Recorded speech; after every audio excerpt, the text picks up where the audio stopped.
a bit of a sunny day. See the professional guys with the solar panels on the roof. I've just got mine over there, but it might be a better angle that I've actually got, and I've got the flexibility of still moving them. Let's just come in here. This is the smart meter hub that we've got in the UK and England, going tariffs. So this is one of the things that we want to, I can't get rid of that at the moment, 38p, the standing charge. And what we're paying, 35 pence per kilowatt hour. So we're paying quite a lot. And this is, I suppose this is almost nothing. But I'm using about £1 a day on the grid still. Half of that is, well, a third of that is like this standing charge. So I want to get on a slightly higher tariff with no standing charge. You can see that's the year, because I was mining crypto and stuff. I've been using like a hell of a lot, and then it's gone all the way down, you know, to October, to a really quite low amount. But that's why I got the solar, really for mining, and then the mining made it went so low. It's cheaper to buy the coin than pay the electricity bill. Let's just show you this quick trick. I'm using a can of spray, but someone uses a beer can, which is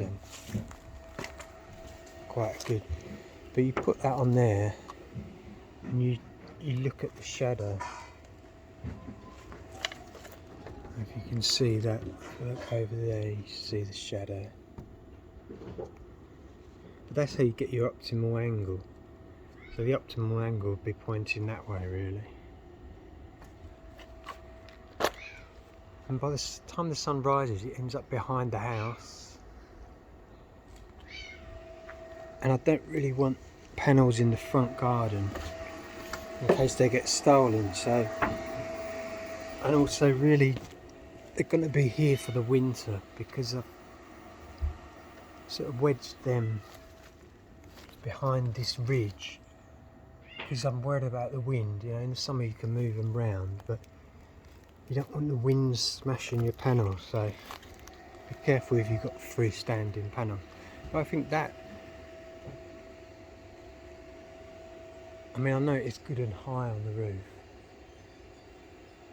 but you know, that costs, they're charging a fortune to put them on the roof with rails. So because the sun's out, I thought I might show you a few things quickly. When you're setting it up, all you've got to do is really put the AC in wire. So you have a wire from your plug, so you can have grid power when it's not sunny. And the most difficult thing was doing the earth wires. You have to have a little lug thing to connect it to the earth. And make sure you plug it in, because I didn't have it plugged in, and sometimes, you know, you had turning it off because I didn't want any power from the grid whatsoever. But it is earth, so that case, if it's not plugged in, you will get little shocks. It's only an earth shock, but you know, it's quite high static shock. It's nothing dangerous, but you know, it's quite a little tingle. So really, you should leave it. I'll leave it plugged, turned on usually. But what the good thing I like about it is you can turn it off at night to save idle consumption. And you've got to have a fuse here. I think that's 100 or 150. I can't remember all the calculations for fuses. It's quite complicated. So live wire's got that. Then it's in series, I think it's in parallel to get up to 24 volts. You have a breaker as well, so you can right there. So boom, you can turn the solar off. It'll probably power down actually.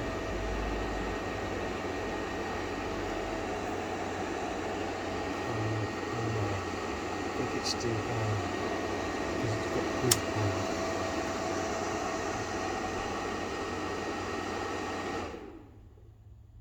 Yeah, so that'll power off. But see, it doesn't have to be turned on, because if you leave this breaker open overnight, as soon as the sun comes up, solar panels will turn it on, even a minimal amount of light. And turn this on and start charging up the battery.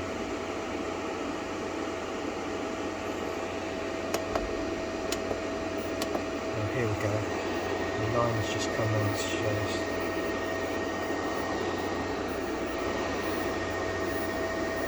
We've got a lot of brightness today, but yeah, you can see it's just turned on. It's not on off to the mains and it's off, the unit's off. It will charge the battery up. So all you've got is the wire there, and then we've got a 4 plug with sort of a meter, basic meter. I wish I had some. It does have a Wi-Fi as well. You've got a Wi-Fi as well. Turn that on, and they do recommend. Luckily, I've already got a 30 amp AC breaker for the shed. So technically, the breaker isn't here where perhaps it should be, but it's there. I think it's close enough. I'll turn that on, and then, to power the house, or to power the 4-bar, we have to turn it on the side here. So now the little house symbol will come on, and the 4-bars come on, and the little house symbols come on. This is giving us a rough guide. You put your tariff in there. We've only saved about 20 quid. We're not saving very much money at all, guys. We're probably, if you're using a kilowatt a day, or maybe 2 kilowatts a day at the most, you're only saving 60 pence a day. It's quite difficult to folks, but you can see, so the solar's charging the battery, there's no grid, and it's going through the inverter into the house. There's lots of visual. There's not that many settings really, just for solar, sunshine, then the battery, and then the utility. Or you can have solar and utility. If it's bad weather, you want solar, then utility and battery last, because it won't be charging up for bad weather. It always turns on from the sun. Yeah, so most of it is 2 settings about the solar, but there's another one which makes it more complicated, where it'll only use solar, never use the grid. Although even that one, I think that does use the grid, because you've got a cut-off point. You're going to use the settings and then you have to use one of the back to utility settings, so it stops the battery and goes back to the plug. And mostly there's a lot of settings around the balancing thing, which I don't use when there's not in the summer. I think you use that more in the summer when you are actually filling up. So let's see what we can see here. It's not ideal, but yeah, so that's going there. And then you've got the up and down buttons. And it's important to get your panel voltage correct. I think I get about 120 open volts from the panels open circuit. You can go up to 450, but you can't go below 90. So if you've got 2 panels, you might be not enough, especially if they're older panels. So make sure you have 90 volts.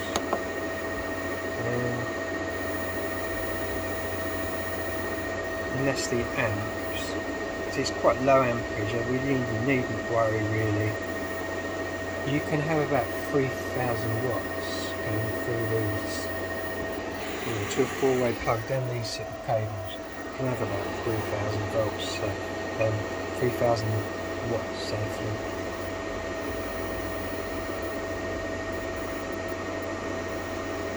So yeah, some 6 amps.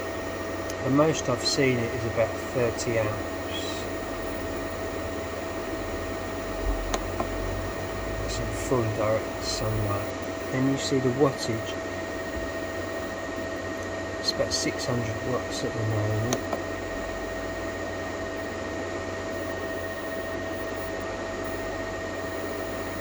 So that's 15 amps going into the battery at the moment. That's about half. But it's always lower, see, that's what I like. Is you getting, we're using the solar and it says throughput. That's why I got the all-in-one, because of the throughput solar. I didn't really understand that well with Victron and bus bars. I was getting so confused about the automation. I mean, this way I'm using the sun straight, and this basically is, this blue one by the way is an extension lead that runs to the house, and I've got a couple of extensions for each. There's 2 extensions, one for the computers, my work desk, and another one for like the TV setup on my VO PC, so I've got 2 PCs. But that's why you want to use solar when you can, because solar going into the battery, you always seem to be losing quite a lot of solar going into the battery. And you don't want to, when you go into low battery power, you don't want to keep topping up the battery and using the battery to go to the house.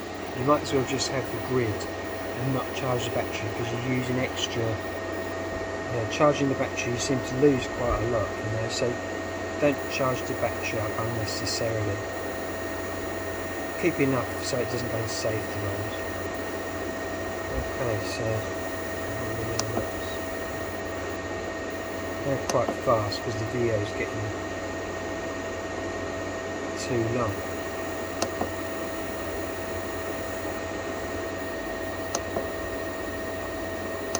That's it, the basic settings. It tells you the hertz and stuff like that.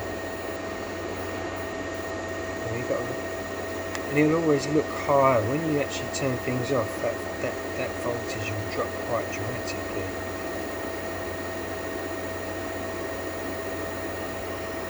But yeah, there's lots of display settings.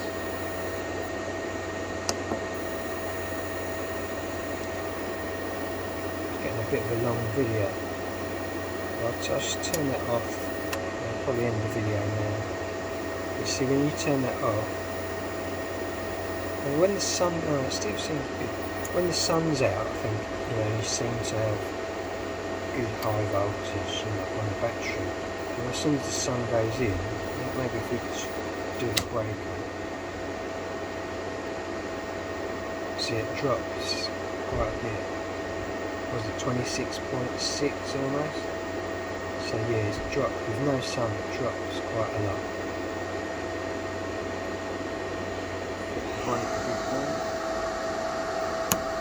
This was about, I think it's make sure you get a DC breaker. This is basically, I did this at 50 amps because that's sort of the most.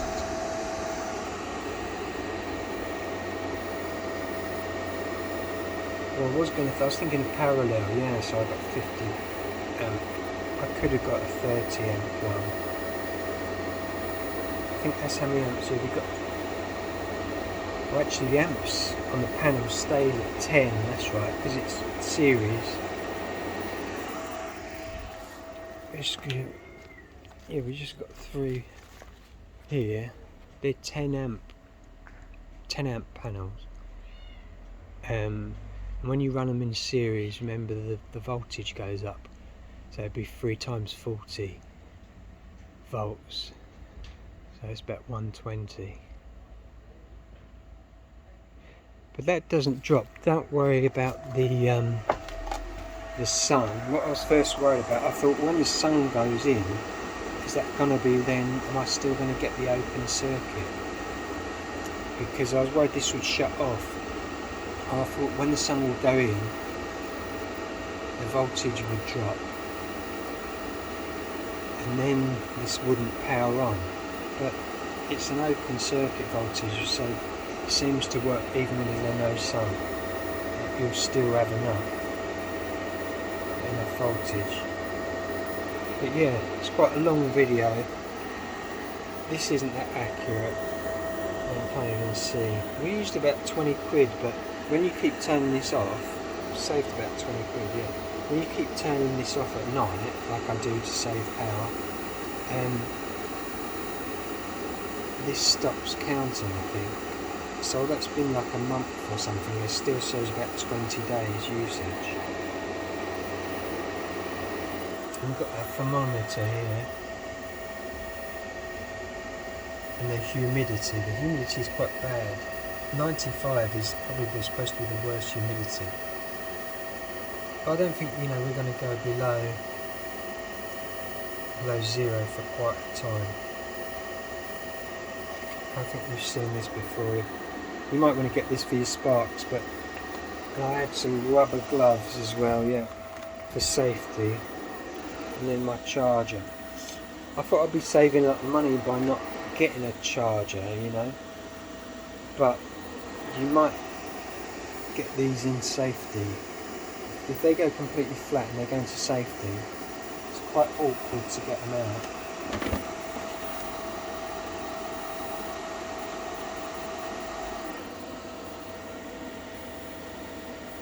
And also, because you should put the clips on. A bit of a long video, but yeah, basically put the clips on here across the 24 volt, because if you try and jump it across this way with the 12 volt, you'll get an error code on your charger, or you may not do. So you can't, so it won't charge the safety battery unless you do it across the 24 volts. And it struggles a bit, but it begins to charge that battery a little bit back. Okay guys, we'll leave it there. Bit of a long video, but hopefully that covers a lot of points, and probably might not have to do another video. Okay, thumbs up guys. Let's stop that now. Peace out.